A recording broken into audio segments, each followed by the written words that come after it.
So mitzvahs, the commandments that God gives us, 613 of them, each one has got a lot of details.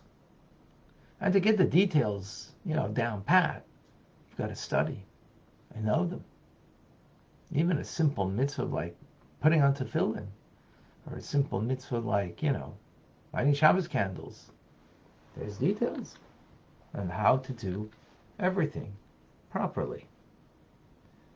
And if you don't do it properly, it could be that you don't fulfill the mitzvah. So why? Why does it need to be with such precision?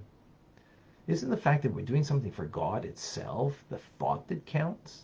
The fact that our heart is there? So in this 10th letter, the Alter Rebbe is explaining how we get mitzvahs. We get them because they're an expression of God, His infinite way, His divine wisdom that is embodied by it's His kindness. He wants to give us a light of His, to imbue ourselves and our souls with it. However, that light would be too powerful in and of itself. So He brings that divine kindness, that light, and contracts it through Gvura, through the attribute of contraction, taking that divine radiation, contracting upon it. And therefore, the commandments have a delimited measure to them for the most part. So for instance, I'm wearing tzitzis, right? So the mitzvah that they have to be, the length, 12 times the width of a thumb. So you got to measure, make sure that that's the length of it. If it's less than that, there's a lot of details there that it makes it invalid. Tefillin, phylacteries, they have to be minimum 2 cubits by 2 finger lengths, width rather, by 2. Right, that's a small size, but that's the minimum. A lulav is 4 hand breadths, the minimum. 4. That's the minimum size, approximately, of a lulav. Less than that, it's not valid, not kosher. Right? It can be more than that, of course. A sukkah has to be 7 hand breadths. You can kind of just get, most of your body in. A shofar, 1 hand breadth. We're blowing now, it's the month of Elul, we blow the shofar now. It has to be a minimum, that size. A mikvah, a bathrituarium, which brings purity, 40 saw, which is about the size of water of a phone booth. The sacrifices on the altar also had a measure, an age that what you brought. So a sheep had to be 1 year old, a ram 2 years old, and so on.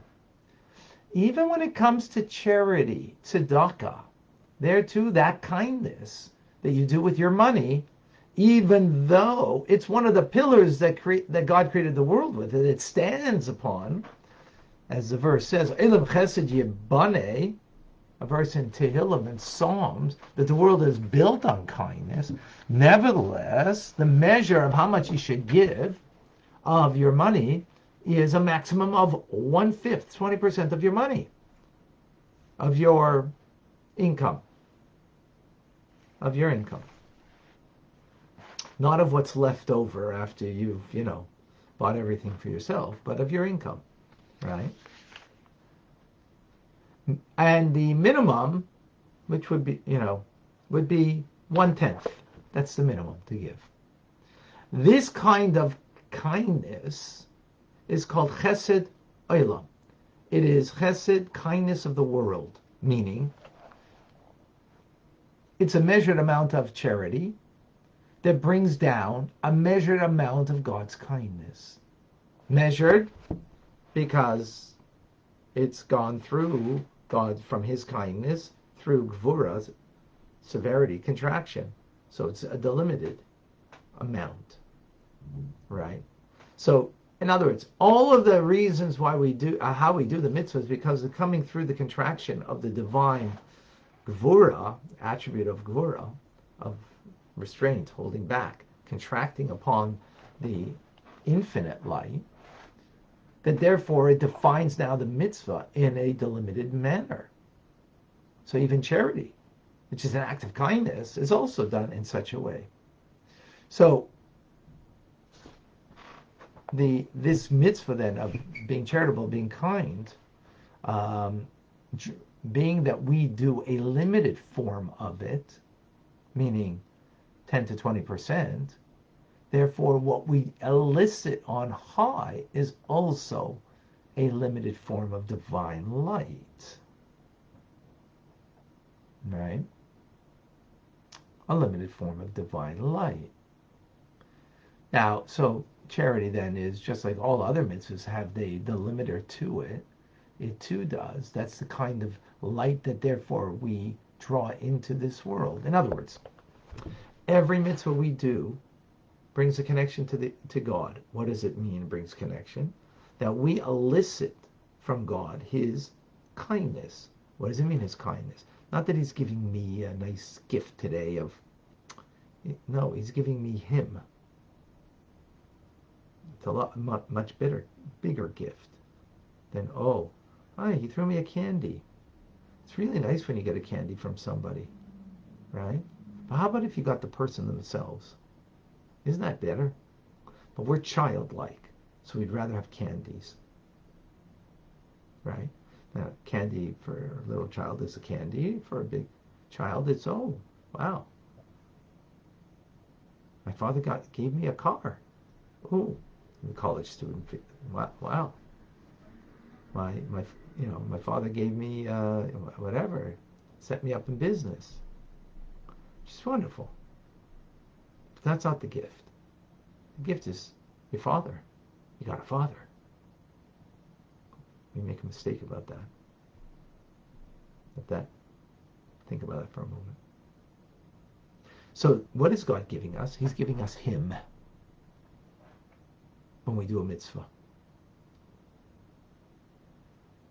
The him that we're getting is a contracted light that is of him. Because the mitzvah is contracted. So we elicit through our act, that is a delimited act, we elicit him in a delimited way, right? But that's amazing. That's beautiful. Now think for a moment. If you're off on a detail, so like, hey, what's the big deal? It's the thought that counts. No, it doesn't merely. Isn't enough the thought that counts, that you had your heart in the right place. Because to elicit God, he's the one who's bringing of him. So it's to elicit him, it's got to be what he gave or delimited through him. And that was that the mitzvah has to be done in a particular way.